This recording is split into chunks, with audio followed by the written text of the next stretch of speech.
Hello, Fort McMurray, Wood Buffalo, and the rest of the world. You've tuned in to the Mac City Morning Show. I am your host, Elliot Pierre, and as per usual, we're going to start it off with a moment of gratitude. I know you could be doing a million other things with your time, and the fact that you spend it with us truly does mean the world to me, so thank you. On that note, Tanner, hit him with the intro. Whatty up, boss? Welcome to the Mac City Morning Show.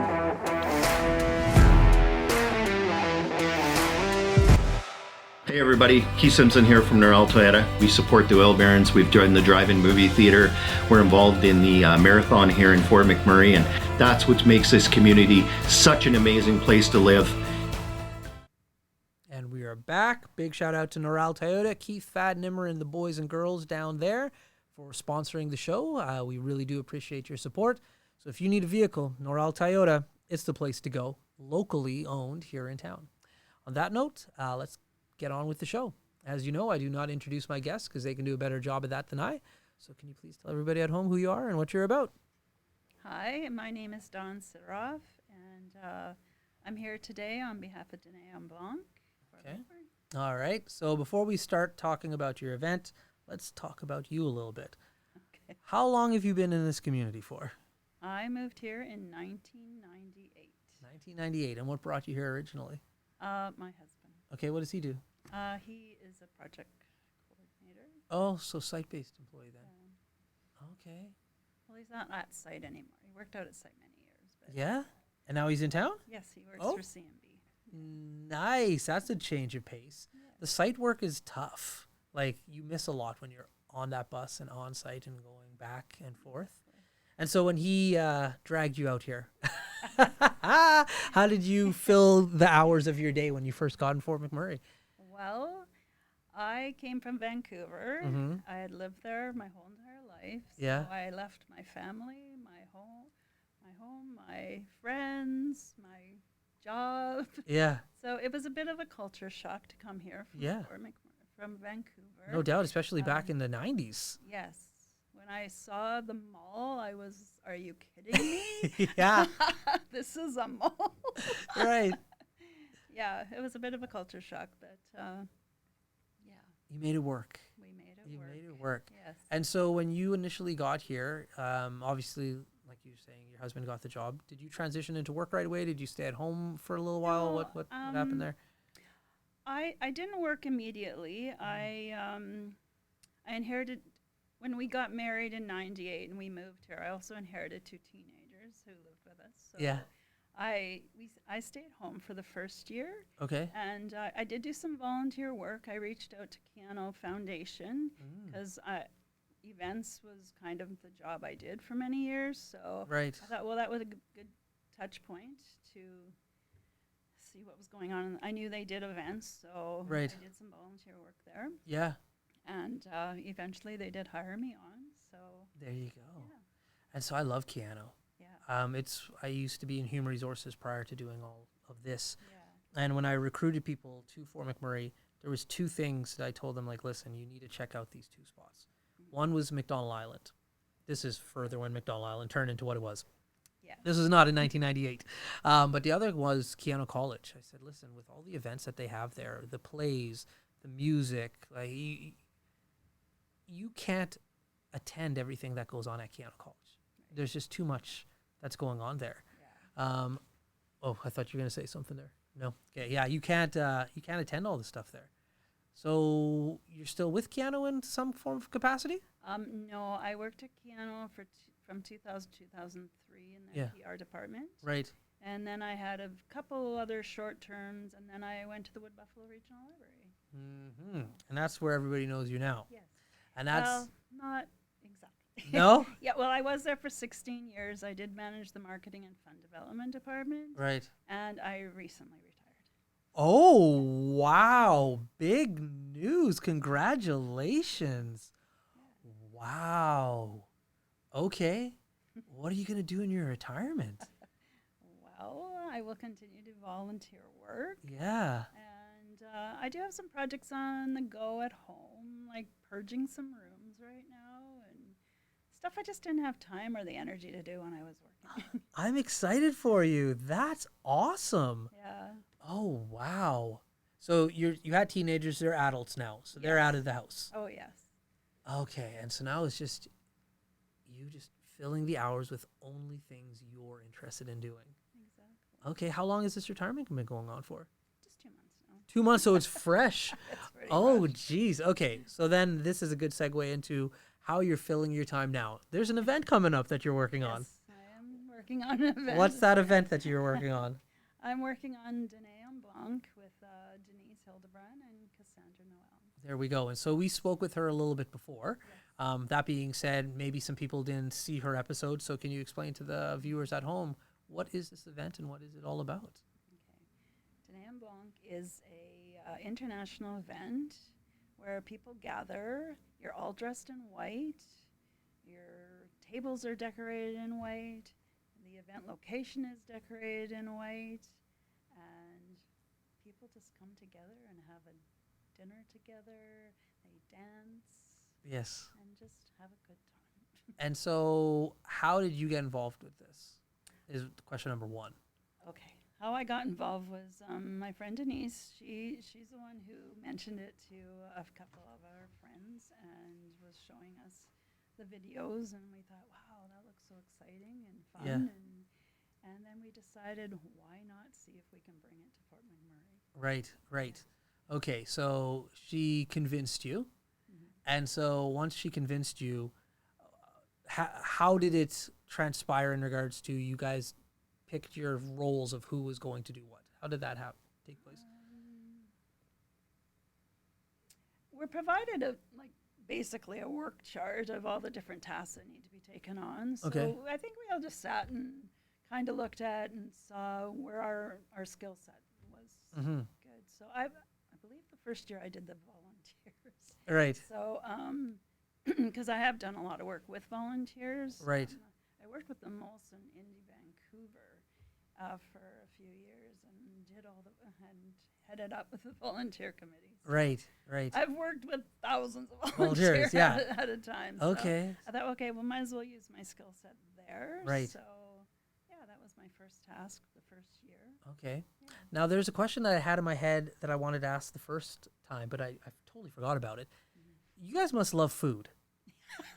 Right? Of course, Like we love this is a big component of this is like the It eating, is, right? Not just the yes. gathering. Yes. So when it comes to the food component, you guys pick different restaurants or different vendors to Yep. supply or have used.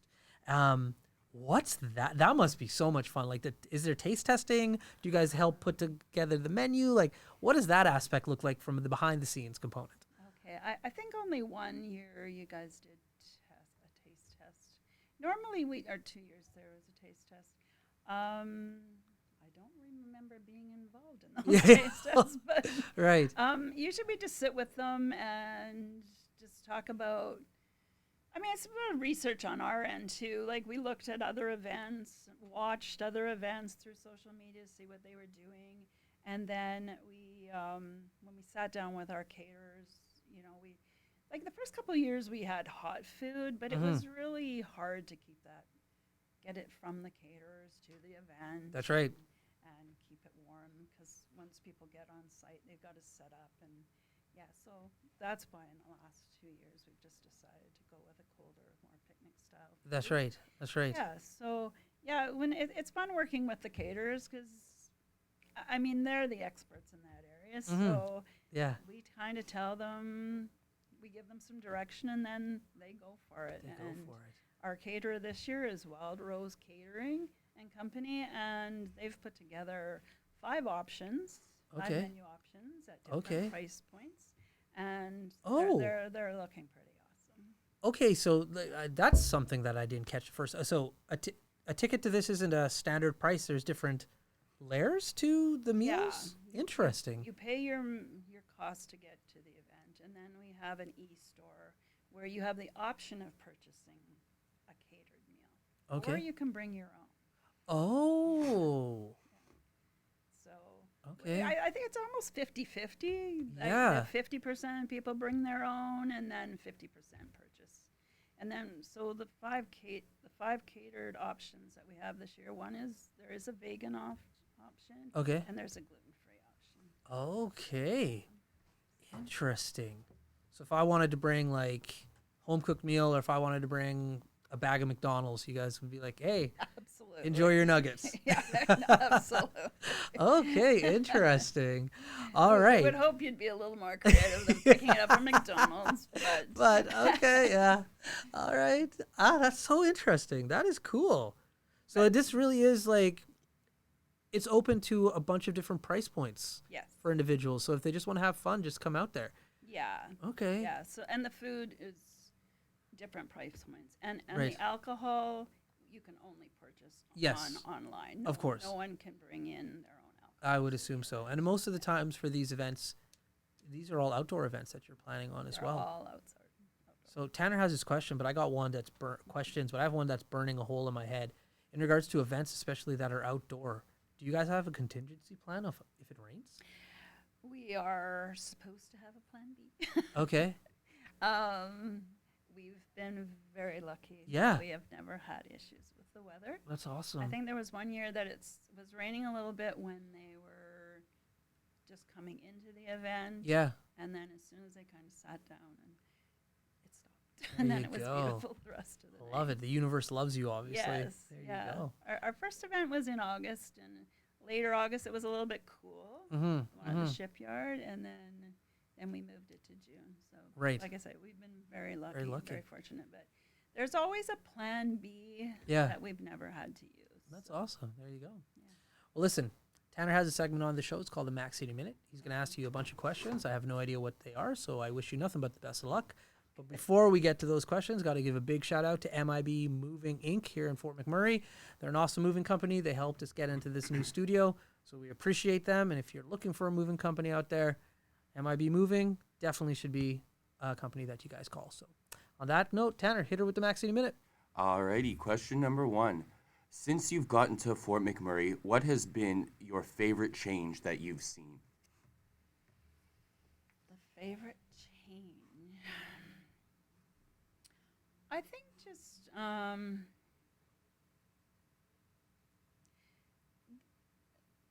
community involvement. I just love how this community always comes together and just rallies around people in need, organizations in need. I think that's just a really huge component of living here, is just the community connection.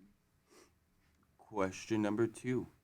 What is one thing you enjoy about Fort McMurray that you couldn't in Vancouver?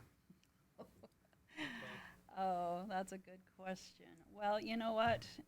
I would never move back to Vancouver.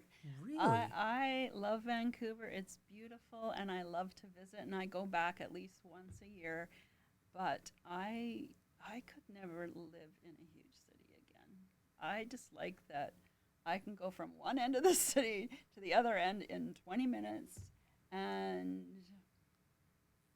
yeah, I know. That's awesome. That's a You great know, tagline. Like, one day we are going to move away from this community, but I do not want to live in a big city again. Yeah. Even though I still consider myself a city girl, Yeah. I just don't want to live in a big city. I love that. Fort McMurray trumps Vancouver. Somebody make a poster. Question number 3. What is one organization in the community that you volunteer for that you think more people should?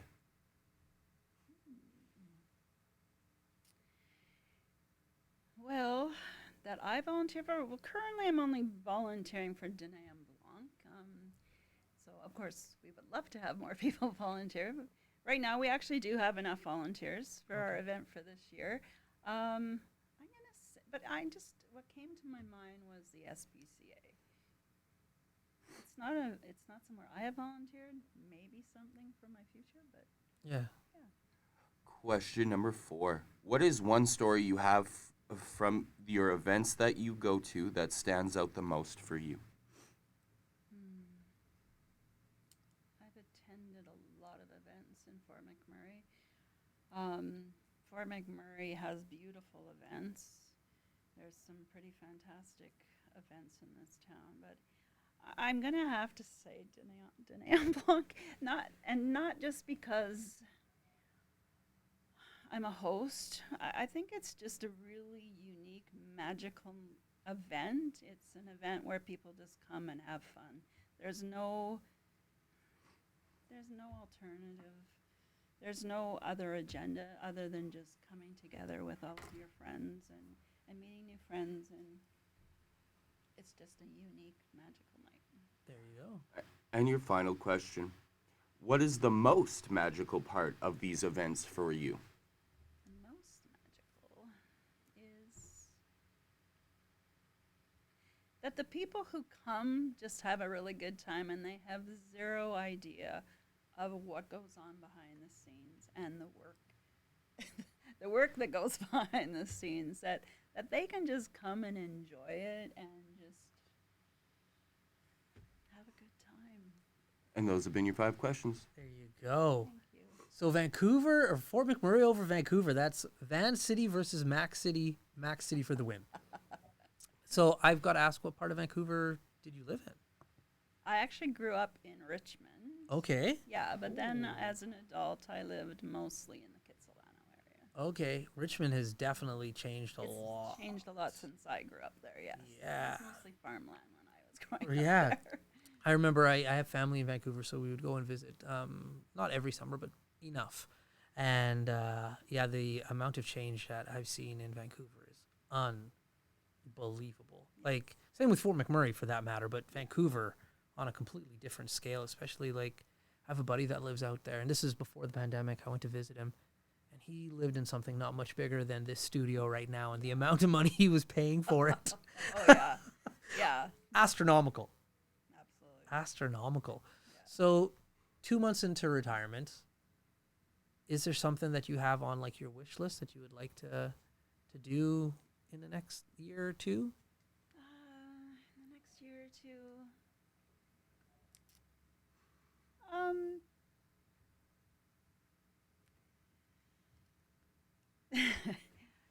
right now I'm just really enjoying doing things at my own pace That's right. and not Yeah. having to be anywhere at any Yeah. particular time. And I thought that I would miss working a little bit, but No. I'm not.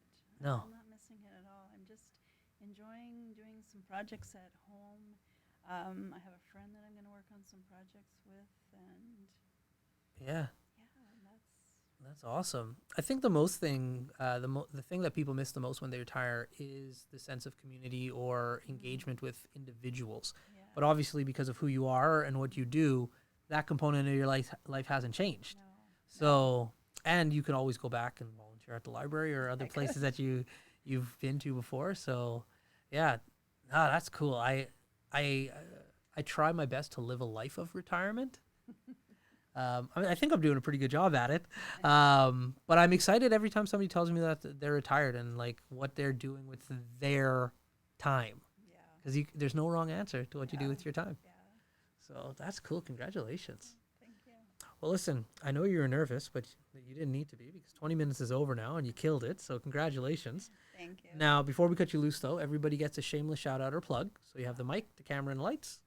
Have fun. Shout out. Okay. My shout out is to my 17-year-old grandson, who is almost 18, and he's graduating this year. So I'm just shouting out to him. Right on. Congratulations. What high school? Oh, he's in Edmonton. Oh, he's in Edmonton. Okay. And So you know what? I don't even know the name of his yeah, that's high okay. school. That's all right. I just wish the best for him, and the world's his oyster. There you go. Nice shout out. Perfect. All right. Well, thank you for coming, and feel free to come back again and again and again. All right, Fort McMurray, Wood Buffalo, and the rest of the world. That's been another episode of the Mac City Morning Show. Thank you so much for tuning in. It does mean the world to me. Big shout out to Noral Toyota and MIB for sponsoring today's show. We really do appreciate your support, so thank you from the bottom of my heart. I hope everybody at home is having a great day, and we'll see you tomorrow. Peace. What a deadly old way to end another morning show. Later, boss. It's so ballistic!